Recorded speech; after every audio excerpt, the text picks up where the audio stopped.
자, 그러면 세 번째 이슈로 넘어가 보도록 하죠. 세 번째는 오늘의 썸네일이기도 한 연봉 관련 이야기입니다. 생각보다 꽤 늦어지네라고 했는데 결국 연봉 정보들이 뜨기 시작했습니다. 네. 그리고 가장 화제가 됐던 김도영 선수의 연봉 반토막은 사실로 확인이 됐죠. 네.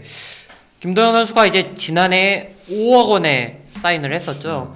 올해는 2억 5천만 원, 정확히 절반이 삭감된 금액에 사인을 했습니다. 그러니까 이달 초에 이제 기아 쪽에 문의를 해보니까 어느 정도 좀 진척이 됐다라고 했고, 공식적으로 이제 발표가 나온 거는 15일이었습니다. 그러니까 조금은 아마 시간이 좀 이제 최종적으로 모든 선수들의 계약이 마무리되기까지는 조금 시간이 걸렸던 것 같고, 아무래도 지난해 뭐 개인 성적, 팀 성적 면에서 좀 다 이제 좀 실망스러웠던 계약이기 때문에 삭감된 선수가 당연히 좀 발생할 수밖에 없었고, 2024년에 좀 우승에 크게 좀 기여를 했었던 선수들도 좀 예외 없이 좀 삭감이 되는데, 뭐 김도영 선수는 아마 올 시즌 조금 이제 부상 없는 시즌을 만들면서 좀 도약을 하면서 좀 이제 좀 큰 꿈을 좀 그리지 않을까. 그래서 아마 뭐 이게 연봉 조정 올해 신청자가 한 명도 없었잖아요. 물론 뭐 약간 이제 구단과 좀 이제 합의점을 찾아가는 그 과정은 좀 필요하지만, 어쨌든 이제 김도영 선수가 그렇게 좀 계약을 마무리했고, 그리고 사실 그 얘기가 사이판 캠프 출국하기 전부터 좀 이야기가 나왔잖아요. 그래서 좀 확실하게 좀 마음을 정리하고 아마 대표팀 캠프에 참가하지 않았나, 좀 그런 생각이 들고요. 그리고 사실 뭐 김도영 선수가 뭐 깎이긴 했지만 사실 잘하는 선수들에 대해서는 기아가 좀 사실 또 인정을 해준 부분도 있거든요. 뭐 김호령 선수가 이제 뭐 8천만 원에서 2억 5천만 원. 이제 연봉만 보면 사실 이제 김도영 선수 올해 연봉이랑 조금 이제 같고, 다만 이제 아마 예비 FA 프리미엄이 조금 붙지 않았나라는 좀 이제 분석들이 좀 많거든요. 기아가 이제 지난해에도 이제 예비 FA에 대해서는 좀 인상률을 좀 크게 보였기 때문에 올해도 좀 그런 분위기가 아닌가라는 좀 생각이 들고, 또 전상현 선수는 3억에서 1천만 원 오른 3억 1천만 원에 계약을 하면서 BFA 재계약 대상자 중 최고 연봉자가 됐고요. 그리고 뭐 성영탁, 오선우 이 두 선수도 이 김호령 선수와 함께 또 억대 연봉의 대열에 좀 합류를 했습니다. 뭐 듣자 하니 이제 정세영 기자 이야기인데, 김도영 선수 같은 경우는 연봉은 절반이 깎였지만 대신에 이제 옵션 같은 것이 많이 붙었다라고 해서 성적에 따라서 충분히 그걸 이제 어느 정도 회복할 수 있는 여지를 남겨둔 것 같고, 그리고 우리가 또 한 가지 굉장히 관심을 가졌던 것 중에 하나가, 깎이는 선수가 있는 반면에 이번 시즌 활약했던 선수를 위주로 얼마만큼 오를 것인가에 대한 관심도 있잖아요.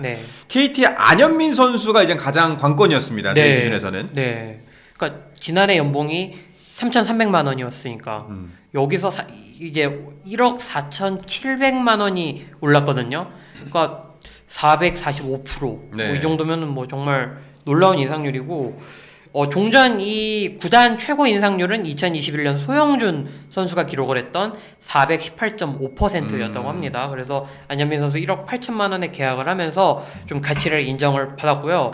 뭐 대표팀에서, 그러니까 소속팀 대표팀에서 워낙 잘했기 때문에, 또 너무 그러니까 잘했기 때문에 뭐 아마 구단에서 좀 충분히 가치를 인정해주지 않았나, 그런 생각이 들고, 그리고 뭐 다른 선수들 살펴보면은 오원석 선수가 2억 3천만 원에 계약을 했고 1억 4천만 원에서 64.3%가 오른 금액에 계약을 했고요. 그리고 소영준 선수는 50%가 인상된 3억 3천만 원에 계약을 했고, 그리고 저는 좀 눈에 띈 게 이 강백호 선수의 FA 보상 선수로 왔던 한승혁 선수가 9,400만 원에서 219%가 인상돼요. 너무 숫자가 높아서 219.1%가 인상된 3억 원에 계약을 하면서 프로 데뷔 후 첫 억대 연봉을 기록했습니다.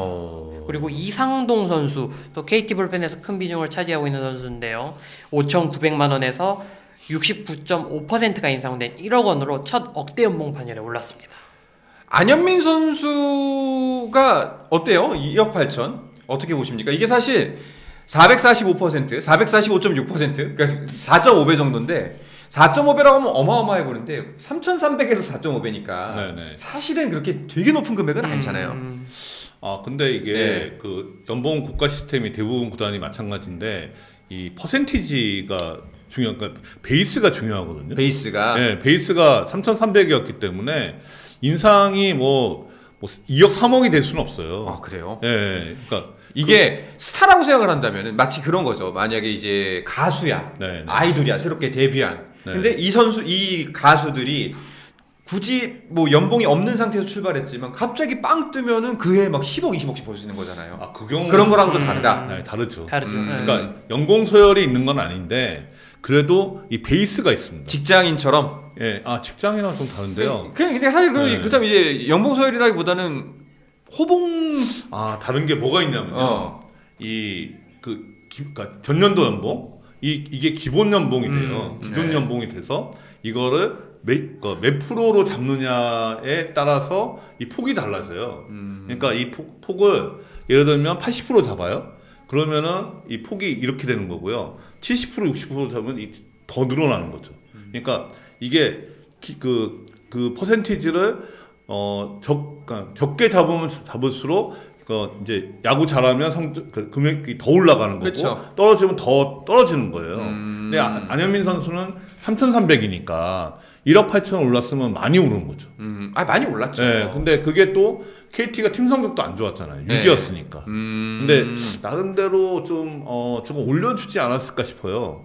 이게 그러니까 단장님 생각에는 네. 원래의 연봉 테이블이나 본인의 이제 자체 평가 기준에 따라서는 사실은 1억 8천이 1억 8천까지 올라가기가 쉽지 않았을 텐데 네, 네. 약간은 보너스를 더 쳐준 게 있다. 제가 그냥 게싱으로 왜냐하면 네. 소용준 선수의 그 기록을 좀 깨기 위해서 이런 명분을 선수한테 주기 위해서 조금 더 주지 않았을까. 이 고가보다도. 네, 저는 그렇게 좀 보이더라고요. 이거 쉽지가 않네. 네. 다 이게 또 계산이 있고 네. 또 이제 고가도 그러니까 이제 퍼센테이지 어쨌든 좀 전 중요하다고 봐요. 그러니까 어쨌든 구단 기록을 안현민 선수가 좀 경신을 했고, 그러니까 KT에서도 충분히 좀 가치를 인정해주지 않았나 싶고, 또 안현민 선수 이제 시작이잖아요. 또 네. 더 오를 수도 있고, 그러니까 뭐 올해가 시작이다. 좀 이렇게 봐야 될 것 같습니다. 그러니까 연예인이라고 네. 생각하면은 2억 이상 줘야죠. 최소한. 네. 근데 2억 선은 안 넘은 거잖아요. 네. 그 밑으로 해서 그렇죠. 그걸 또 넘기면 또 형평성 문제가 있으니까. 근데 이런 거 다 종합적으로 구단이 고려하지 않았을까. 이게 그러니까 이게 저희가 녹화를 해서 나중에 집에 가는 보통 귀가 낄 때쯤에 저희 라이브가 시작을 해가지고 저희 일 마치고 아니면 그 이후에나 좀 보는데 댓글들을 보면은 이제 막 그 FA 선수들 계약 못 맞은 선수들 제가 안타까웠게 얘기하면은 이거 너무 감성에 젖어서 이야기를 한다 라는 분들이 많이 계세요. 왜냐면 이제 같이 저 사람들도 가장일 텐데 약간 이런 생각이 들면서 할 수 있잖아요. 네네. 근데 이 야구가 참 어려운 게 그렇다고 낭만을 쫓기만도 뭐하고 그렇다고 정말 너무 실리만 찾을 수도 없는 거잖아요. 사실 스포츠에 낭만이 없으면 무슨 재미예요? 그렇죠. 예. 그러니까 100대 빵은 없어요. 그러니까 그러니까 뭐 80대 20, 뭐 70대 30에 이게 지금 중간 지점이 있는 거잖아요. 그러니까 중용이라는 얘기가 있잖아요. 네. 그 중국에 이제 그런 것처럼 다 이렇게 그 구단 운영하다 보면 100% 이쪽에만 갈 수도 없고 이쪽에 갈 수는 없는 거죠. 그러니까 이게 어려운 거지. 네. 어떤 사안에 있어서는 이게 6대 4가 될 필요도 있었고 네, 네. 어떨 때는 또 7대 3이 될 필요도 있으니까.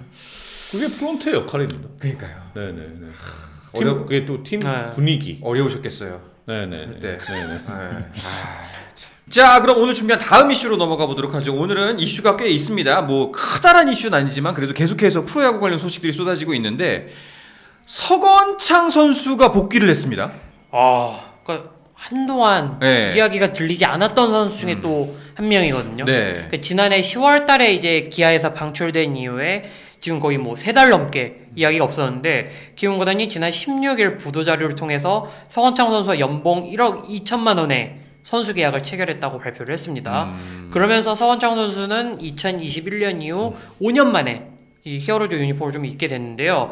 뭐 서건창 선수 뭐 육성 선수 신분으로 LG에 입단했다가 사실 본격적으로 두각을 나타낸 건 키움 시절이었잖아요. 네. 2014년에 뭐 KBO 리그 최초로 단일 시즌 200안타를 기록하기도 했고 다만 이제 이후에 그 LG 기아를 거치면서는 뭔가 조금 아쉬운 부분들이 있었는데 사실 2024 시즌에도 나름 베테랑으로서 좀 쏠쏠한 활약을 펼쳤다. 좀 이런 평가를 받았고 그리고 2024 시즌 이후에 기아와 1+1년에 이제 5억의 조건을 조건으로 FA 계약을 맺었잖아요. 네. 하지만 지난해 1군에서 10경기 출전에 그치면서 이렇다 할 활약을 보여주지 못했고 결국에는 지난해 10월 초 방출 통보를 받으면서 기아를 떠나게 됐는데요. 이후 뭐 서건창 선수가 어디를 갈 거냐 굉장히 좀 소문만 무성했는데 키움이 친정팀 키움이 손을 내밀었습니다. 키움은 이제 서건창 선수의 경험 그리고 또 팀 문화와 시스템을 잘 이해하고 있는 선수이고 뭐 자기 관리가 철저한 선수이기 때문에 이번 겨울을 준비한다면 경쟁력을 보여줄 수 있을 것으로 기대한다. 이런 이야기를 했습니다. 전 눈에 띄는 거는 키움이 사실 지난해 겨울에도 그러니까 이 2025 시즌 이전에도 베테랑 선수를 좀 수집을 했거든요. 근데 이렇다 할 효과가 사실은 없었는데 이번에도 좀 베테랑 선수들 지금 지난해 11월 달에 안치홍 선수 영입을 했고요. 지금 여기 서건창 선수까지 영입을 하면서 이 베테랑 선수들로 좀 내야진을 강화하는 느낌이 들거든요. 이 움직임이 좀 어떤 결과를 좀 가져올 것이냐 좀 이거는 좀 궁금하긴 합니다. 네. 뭐 약간은 기대하는 측면은 뭐 플레인 코치 역할을 좀 해주길 바라겠죠. 그 어린 선수들을 키워나가는 입장에서 보면은. 그러니까 안치홍하고 서건창은 이제 좀 경우가 다른 것 같거든요. 네. 안치홍은 이제 베테랑으로서의 전력 부분을 고려한 거고 서건창 선수는 이제 보도자료에 나온 것처럼 전력 외적인 부분을 더 높게 본 게 아닌가. 그러니까 안치홍하고 서건창은 겹쳐요. 네. 포지션이 2루 보잖아요. 예. 그러니까 2루 보기에 둘 다 조금 수비가 약하거든요. 그래서 1루도 보는 선수인데 완전히 겹치는데도 서건창을 영입한 거는 그런 이렇게 전력 외적 그리고 이제 팬심을 조금 다독이는 그런 측면이 있는 것 같습니다. 근데 서건창을 데려왔다는 거는 우리 이제 아까 댓글에서는 샘플에서 유독 류 단장님 밀고 있는 손아섭 키움설 이게 좀 물 건너간 거 아닙니까? 물론 이제 내야 외야는 다르긴 그렇죠. 한데 예. 그거는 예. 지금 손아섭이 갈 만한 팀은 하나 말고는 키움밖에 없다고 생각한 거예요. 네. 근데 뭐 송성문도 빠져나가고 하니까 타격이 너무 좀 떨어져 있잖아요. 네. 그래서 지명타자를 그러니까 지타로 쓸 건데 근데 서건창마저 와버렸으면은 어렵죠. 그냥 굳이 네, 이거는 거의 끝났다고 봐야죠. 네. 그러니까 안치홍하고 서건창이 뭐 2루 1루 그러니까 또 1루는 좀 체조안이 있잖아요. 네. 그러니까 2루하고 지명타자를 이제 같이 나눠서 봐야 될 상황이니까 손아섭 선수 자리가 없는 거죠. 사실 그 10개 구단에서 지명타자를 자리 줄 만한 팀이 별로 없어요. 그나마 키움이 가능성이 있다고 봤거든요. 근데 지금 키움이 이제 서건창을 데리고 오면서 그마저도 이제 거의 확률이 떨어졌죠.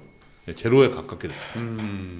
뭐 아까 짚어주신 부분도 있습니다만 여러 가지 효과 중에 확실하게 키움 팬들은 서건창 선수의 복귀 그리고 박병호 선수와 다시 만난다는 지점에서 반가워하는 분들은 많을 것 같아요. 많습니다. 네. 진짜로. 네. 되게 박병호 원래 선수로도 키움에서 이제 컨택을 했는데 본인이 사양하고 이제 코치로 이렇게 복귀했고 네. 서건창도 이렇게 다시 복귀하니까 키움 팬들은 되게 조금 환영 일색이더라고요. 그럼 낭만에 살아나고 있다 뭐 네. 팬들 사이에서 좀 이런 이야기가 나오고 있고 두 선수가 어떻게 보면 좀 히어로즈의 전성기를 또 이끌었던 선수들이기 때문에 팬들은 뭐 정말 적극적으로 좀 반기는 그런 분위기라고 좀 볼 수 있겠습니다. 그러니까요. 네. 결국에 지금 다 원 소속 팀으로 돌아가는 게 약간 트렌드 마냥 최영우도 삼성으로 가고, 네네. 예, 박병호 키움으로 가고. 그러니까 강민호랑 손아섭을 데리고 오지 왜? 둘 중에 한 사람이라도. 네, 그게 또 그렇게 기승전 롯데예요. 한 명만 데리고 오지. 그러니까 내가 너무 낭만 그건가? 근데 원래 그 롯데 프론트는 그런 생각이 있었던 것 같아요. 네. 근데 이제 그 보고 과정에서 그게 안 된 게 아닌가. 네. 사실 그런 얘기가 있었잖아요. 특히 강민호 선수 같은 경우는. 네. 일단 뭐 사실 키움의 전력이 이번 시즌도 쉽지 않아 보이는 게 사실이고 심지어 부상 소식도 있고 여러모로 사실 악재가 많지 않습니까? 그렇죠. 지금 네. 키움 입장에서는. 근데 이 또 올드보이들의 귀환이 또 어떻게 효과를 발휘할지 좀 이거는 좀 그래도 희망차고 약간 기대를 걸게끔 만드는 대목이긴 하네요.